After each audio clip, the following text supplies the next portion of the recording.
لوگ کہتے ہیں نا ترقی چاہیے، کامیابی چاہیے، برائٹ فیوچر چاہیے. خدا کی قسم جس کے ماں باپ اس سے راضی ہیں نا، جس کے ساتھ ماں باپ کی دعائیں ہیں، اس کو پھر ترقی سے کوئی نہیں روک سکتا. اس کے بیڑے پار ہی ہونے ہیں. اور ساری دنیا واہ واہ کر رہی، ماں باپ پریشان ہے، وہ برباد ہی ہونا ہے. ماں باپ کو تنگ نہ کرو، بالخصوص ماں کی قدر کرو. ماں کا کوئی نعمت بدل نہیں. اور یہ دعا دے دے تو بندہ کدھر پہنچ جاتا ہے. اچھا پھر آج کل ایک اور ٹرینڈ چلا ہے، کسی بھی طرح کا زندگی میں مقام بڑھ گیا نا، مشہور ہو گیا، اب وہ ماں باپ پر بھی لوگ جما رہا ہوتا ہے. پتہ نہیں میں کتنا بڑا آدمی ہو گیا ہوں، اب میں آپ کی خدمت کہاں سے کروں گا بھائی، ٹائم ہی کہاں ہے میرے پاس. ان کو کبھی یہ روم مت جمانا. ارے آج اگر کچھ بن بھی گئے ہو نا، یہ انہیں کی دعائیں تھیں، اور ان کو کہہ رہے ہو بڑا آدمی ہو گیا. حضرت موسیٰ کلیم اللہ علیہ نبینا علیہ الصلوۃ والسلام، کتنا بڑا مرتبہ ہے. اور آپ نے ایک بار اللہ کریم کی بارگاہ میں عرض کیا، مولا مجھے جنت میں اپنا پڑوسی دیکھنا ہے. ارشاد کیا ہوا کہ اے موسیٰ، جنت میں تیرا جو پڑوسی ہے وہ ایک فلاں علاقے کا کسائی ہے. آپ حیران ہو گئے، آپ نے کہا مولا مجھے ملنا ہے. ایڈریس بتایا گیا، آپ چلے گئے وہاں پر. ایک نوجوان نے دروازہ کھولا، آپ اندر گئے. گھر میں گئے تو دو بوڑھے ماں باپ، بوڑھی شخصیات تھی. انہوں نے حضرت موسیٰ کو دیکھا، آپ کی رسالت کی گواہی دی، اور دونوں دنیا سے چلے گئے. وہ نوجوان کسی کام سے گیا، جب واپس آیا اپنے دونوں والدین کو دیکھا کہ دونوں کا انتقال ہو گیا ہے. تو کہا ہو نہ ہو آپ حضرت موسیٰ علیہ السلام. حضرت موسیٰ نے کہا میں نے تو نہیں بتایا کہ میں کون ہوں، تمہیں کیسے پتا چلا؟ کہا میرے ماں باپ روزانہ دعا کرتے تھے کہ یا اللہ اس وقت تک موت نہ دینا جب تک حضرت موسیٰ کا دیدار نہ کرنا. آپ ہمارے گھر آئے ہیں، آپ کو انہوں نے دیکھا ہے، یہ چلے گئے دنیا سے، آپ ہی حضرت موسیٰ. حضرت موسیٰ نے فرمایا بتاؤ کچھ اور بھی دعا کرتے تھے؟ کہاں میں اپنے بوڑھے ماں باپ کیونکہ چبا نہیں سکتے تھے، روز ان کو دیوالے چبا کر کھلاتا تھا، اور جب بھی کھانا کھلاتا تھا نا میری ماں دعا کرتی تھی یا اللہ میرے بیٹے کو جنت میں موسیٰ کا پڑوسی بنا دے. حضرت موسیٰ کہتے بیٹا تیری ماں کی دعا قبول ہو گئی ہے، تو ہی جنت میں میرا پڑوسی. یہ ہے ماں کی دعا، اور یہ وہ دعا ہے جو بن مانگے مل رہی ہے، جو ماں کے دل سے نکل رہی ہے. آؤ میں بتاؤں کچھ بڑے آدمی، واقعی جس کو کہتے ہیں بڑا آدمی کون ہوتا ہے؟ امام اعظم ابو حنیفہ رضی اللہ تعالیٰ سے بڑا تو کوئی نہیں نا، کتنے بڑے وقت کے امام ہیں. مگر آپ کی والدہ ایک مسجد کے امام صاحب سے انسپائر تھی، مقرر تھے، وہ اچھے بیان کرتے تھے. آپ کو وہ کہتی کہ جاؤ امام صاحب سے مسئلہ پوچھ کے آؤ. خود مفتی اعظم ہیں، امام ہے کروڑوں حنفیوں کے. ماں کو یہ نہیں کہا کہ ماں پتہ نہیں میں کتنا بڑا مفتی ہوں، تم مجھے مسجد کے امام کے پاس بھیج رہی ہو. آج تو یہ ڈائریکٹ جواب دے دیتے ہیں نا، مجھے پتہ نہیں میں کون ہوں، مجھ سے بحث کر رہی ہو، اتنی کتابیں پڑھی. ماں تم نے تو پڑھا ہی کچھ نہیں. ابو جان آپ کو دنیا کا کیا پتا، مجھے پتا ہے. سنو امام اعظم، یہ ایسے نہیں بنتے بڑے لوگ. ماں کو کہتے ٹھیک ہے ماں، مسجد کے امام کے پاس جاتا ہے، اس مقرر کے پاس جاتا ہے. وہ کہتا حضور آپ مجھ سے مسئلہ پوچھنے آئے، آپ دنیا کو مسئلے بتاتے ہیں.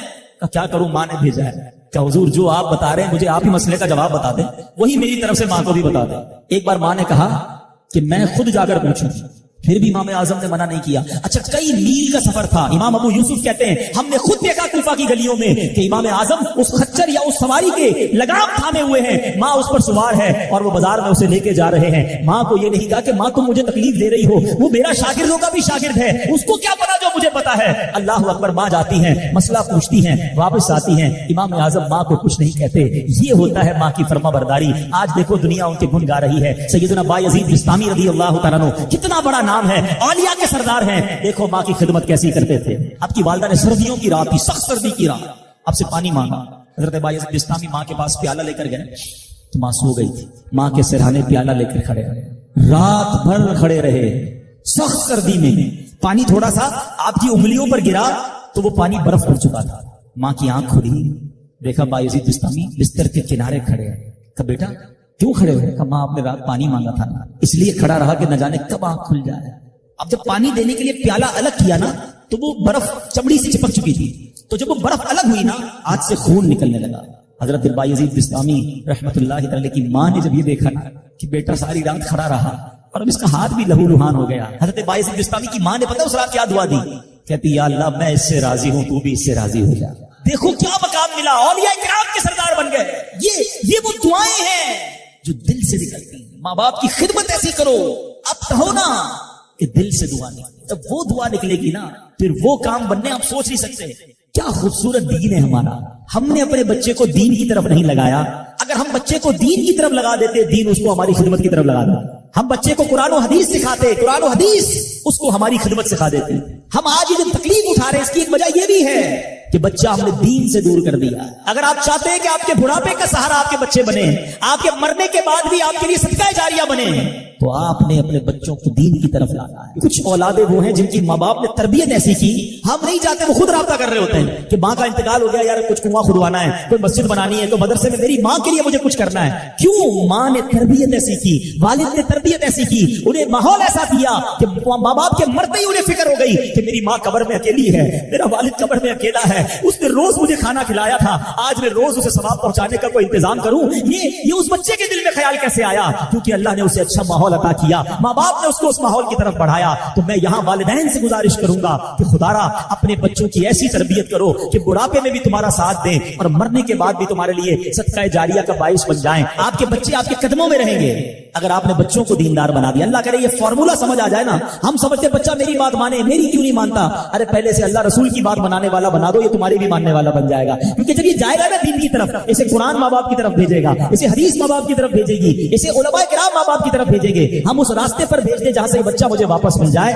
سورہ فاتحہ 100 مرتبہ پڑھ کر جو دعا مانگی جائے وہ قبول ہوتی ہے. سورہ بقرہ کی تلاوت سے شیطان گھر سے بھاگ جاتا ہے. آیت الکرسی پڑھنے سے محتاجی دور ہوتی ہے. سورہ کہف کو ہمیشہ پڑھنے والا دجال کے فتنوں سے محفوظ رہے گا. والدین کی قبر پر ہر جمعہ سورہ یاسین کی تلاوت کرنے سے اس کی حروف کی تعداد کے برابر ان کے گناہ بخش دیے جاتے ہیں. سورہ الدخان پڑھنے سے مشکل دور ہوتی ہے. جو قریب المرگ ہو اس پر سورہ جاسیہ کا دم کرنے سے خاتمہ بالخیر ہوتا ہے. سورہ حجرات کا پڑھنا اور دم کر کے پینا گھر میں خیر و برکت کے لیے مفید ہے. سورہ قاف پڑھنے سے جو باغ ہوتے ہیں ان کے پھلوں میں کثرت ہوتی ہے. سبحان اللہ. سورہ رحمان 11 بار پڑھنے سے تمام مقاصد پورے ہوتے ہیں. سورہ واقعہ جو شخص روزانہ پڑھے گا اسے کبھی فاقہ نہ ہوگا. سورہ ملک کو ہر رات پڑھنے والا عذاب قبر سے محفوظ رہے گا. سورہ مزمل کو 11 بار پڑھنے سے ہر مشکل آسان ہو جاتی ہے. سورہ مدثر کو پڑھ کر حفظ قرآن کی دعا مانگنے سے قرآن کریم کا یاد کرنا آسان ہو جاتا ہے. جو بچے حفظ کر رہے ہیں ان کے لیے زبردست وظیفہ ہے. سورہ النازعات پڑھنے سے جاں کنی کی تکلیف نہیں ہوگی. سورہ دحا پڑھنے سے بھاگا ہوا آدمی واپس آ جائے گا. سورہ علم نشرہ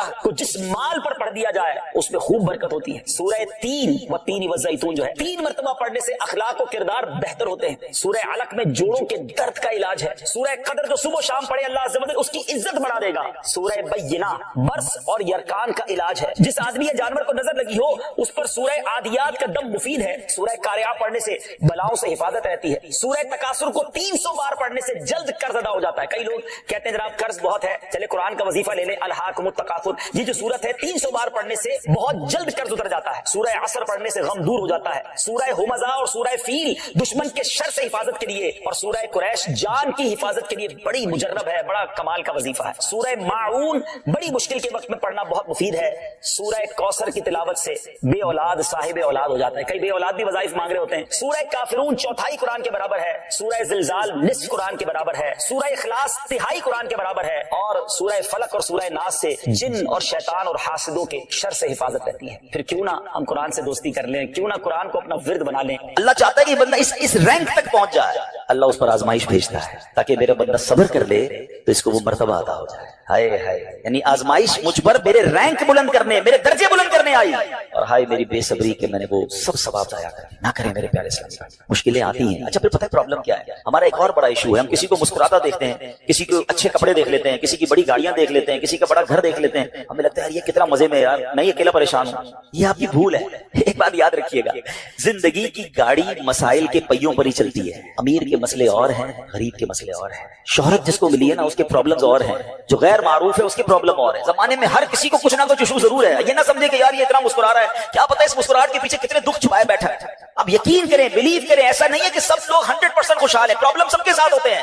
میں کیا بتاؤں آپ کو, ہمارے پاس تو لوگ دعائیں کروانے آتے ہیں نا, ایسی پرابلم بتاتے ہیں کہ پیروں سے زمین نکل جاتی ہے. بعض اوقات ہم اتنے بڑے گھر میں جاتے ہیں, اس کی گاڑیاں کروڑوں روپے کی کھڑی ہیں, ان سے ملاقات ہوئی, وہ کہتے ہیں حضرت آپ سے الگ سے دعا کروانی ہے. جب وہ بیچارہ اپنا مسئلہ بتاتا ہے نا, ہمیں لگتا ہے یار ہمارا تو غم ہی کچھ نہیں ہے. کتنی بڑی آزمائش سے گزر رہا ہے, کتنی بڑی پرابلم سے گزر رہا ہے. میں آج کی آپ کو مثال دیتا ہوں. ایک ہمارے بہت اچھے بھائی تھے, آج سے کچھ عرصہ پہلے انہوں نے ہمیں ایک ماشاءاللہ پراپرٹی دعوت اسلامی کے لیے بچیوں کے مدرسے کے لیے دی, اور اس کے چند دنوں بعد ان کا وصال ہو گیا. ان کو بیچاروں کو کینسر تھا. میں ان کے گھر پہ دعا کرنے گیا, ان کے بیٹے نے مجھ سے جب گلے لگانا تو بیٹا رونے لگا. اچھا میں سمجھا کہ بیچارہ اپنے والد کو یاد کر کے رو رہا ہے, 16 دن پہلے انتقال ہوا. اندر گئے, دعا کی, اس کے بعد میرے کان میں کہتا ہے کہ عبدالرحیم بھائی اس وقت میری زوجہ ہاسپٹل میں ہے. میں نے کہا کیا ہو گیا؟ کہ میری وائف کو بلڈ کینسر ہو گیا. والد کا کینسر میں انتقال ہوا ہے.